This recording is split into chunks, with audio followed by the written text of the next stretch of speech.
વિસ્તારની અંદર એક એવું સેન્ટર ઊભું કરીએ કે જ્યાં આપણા સમાજના યુવાનો કંઈક ને કંઈક ધંધો રોજગારી શીખી શકે. હે આપણા કોકના પગ દાબવાના. હે હું એટલું કહું છું કે તમે જેને મહેરબાની કરીને જો તમારી સિટીમાં તમને ધંધો કરવાની કે તમને બહુ છૂટ પડતી હોય ને તો એકલા જતા રહેજો. હું ઉપર તાવ દઈને, બાકી બેન દીકરીઓને તો લઈને જ ના જાવ. તમારામાં તાકાત હોય ને તો લઈ જાજો, પણ પછી એટલું યાદ રાખજો કે તમારી બેન દીકરી ઉપર અત્યાચાર થાય ને પછી આ પુરુષ પ્રધાન કે મહિલા પ્રધાન ક્યારેય આગળ નહીં આવે. કારણ કે તમે ખુદ રસ્તો તમે તમારી હાથે લીધો છે. હમણાં પોલીસ સ્ટેશન ની અંદર એક મુલાકાત થઈ મારે. ઈ પોલીસ સ્ટેશન ની અંદર સમાજના નાથ પટેલ જે હોય ઈ છૂટાછેડા કરાવે અને એમાં પાછા પૈસા પડાવે. અરે પણ સમાજનો પટેલ કોને કેવો? કોને કેવો? સમાજનો પટેલ એને કહેવાય કે જેને ગામની ચિંતા હોય. શું કેવું છે? હે કે મારા ગામનો છોકરો કયો નિશાળે નથી જાતો, મારા ગામનો કઈ એવી છોકરી છે કે જે છોકરીને ભણવા માટે પૈસાની જરૂરિયાત છે, મારા ગામની અંદર કયા એવા પરિવારો છે કે જે થાપડાવાળા મકાનમાં રહે છે એને ઘરની જરૂરિયાત છે. ઈ કયા નાથના પટેલે તમને બતાવ્યું છે? હા કોઈ નહીં ને. હવે એ પોલીસ સ્ટેશન ની અંદર છૂટું કરવા માટે 10 લાખ રૂપિયાની વાત આવી, તોડ કર્યો 2 લાખ ઉપર, પૈસા નતા. ઈ કે તારી બાયડીના દાગીના વેચી આવ બજારમાં જઈ. ચાલુ વરસાદે બાયડીના દાગીના વેચી અને એને દંડ ભરવો પડ્યો. શું કરવા? આપણી મહેનત મજૂરી કરાયેલા પૈસા બીજા ખાય. શા માટે? આપણા વિસ્તારોનું માઇગ્રેશન છે ને ફક્ત પાણી માટે થયું છે. શેના હિસાબથી? પાણીના હિસાબથી. કે આપણા વિસ્તારમાં પાણી નથી ને એટલે આપણા લોકો જે છે ને તે સૌરાષ્ટ્ર બાજુ ત્યાં મજૂરી કરવા માટે જાય. પણ આપણે છે ને સરકારની સામે આપણી પાસે કડાણા મોટો ડેમ છે, ઉમરિયા ડેમ છે. અરે હું તો કહું છું એકવાર તોડી પાડો ને પછી તમારે ક્યાંય જવાની જરૂરિયાત નથી. પછી જે થવું હોય થાય. આપણે છે ને સરકાર છે.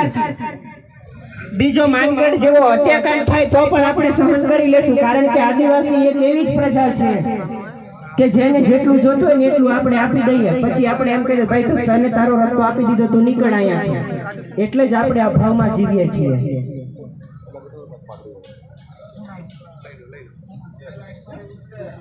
દરેક વિસ્તારોની અંદર લાઇબ્રેરી તમે બનાવો. આ લાઇબ્રેરી બનાવવાની સાથે સ્પોર્ટના સાધનો પણ તમે મૂકો. આ જ્યારે કાલે ગ્રાઉન્ડની અંદર અમે મંડપ ડેકોરેશન કરતા હતા ને ત્યારે એક છોકરાને મેં પૂછ્યું, છોકરાની ઉંમર ખાલી 12 વર્ષની છે. એને મેં પૂછ્યું, મેં કીધું તું કેટલું ભણે? મને કે 6ઠું ભણીને ઉતરી ગયો. મેં કીધું કેમ? તો મને કે ભેંસું ચારવા કોણ જાય? મેં કીધું કેટલી ભેંસ છે? મને કે 2. મેં કીધું 2 ભેંસ સારું થોડી ચારવા જવાય? 20-30 લાખ રૂપિયાનો તારી પાસે માલ હોય તો ભેંસું ચારવા જાજે. મેં કીધું બાકી છે ને તું કાલથી નિશાળમાં દાખલો ચડાવી લે. તમારી પાસે આવક જ નથી તો તમારું જીવન શું કામ તમે બગાડો છો?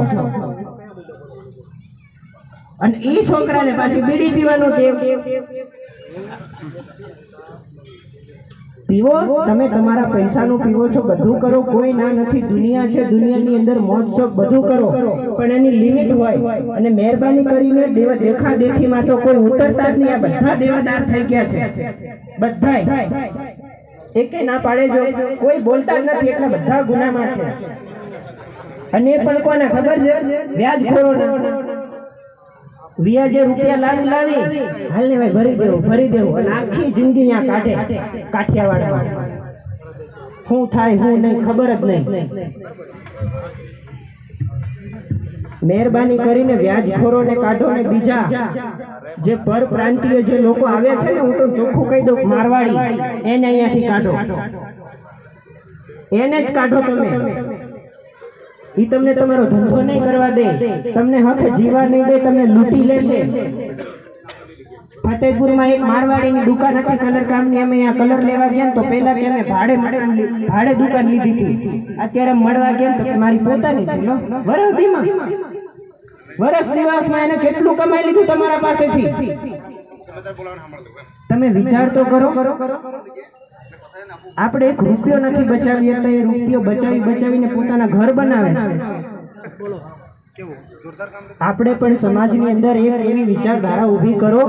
આજે ફતેપુરા જાગૃત યુવા ટીમ દ્વારા આજે કંઈક આવો પ્રોગ્રામ બનાવ્યો છે. હું એને ફરી એક સલાહ આપું છું કે આપણા વિસ્તારમાં એક વોકેશનલ ટ્રેનિંગ સેન્ટર જેવું કંઈક આપણે બનાવીએ. જે વિદ્યાર્થીઓ જે છે એને કંઈક બિઝનેસ શીખવા માટે કંઈક એને પ્રેરણા મળી જાય તો એનો ધંધો રોજગાર થઈ અને એ પોતે પોતાના પગ ઉપર ઊભો રહી શકે. બાકી બીજું તો કંઈ વધારે કહેવા જેવું નથી, કારણ કે અહીંયા બધા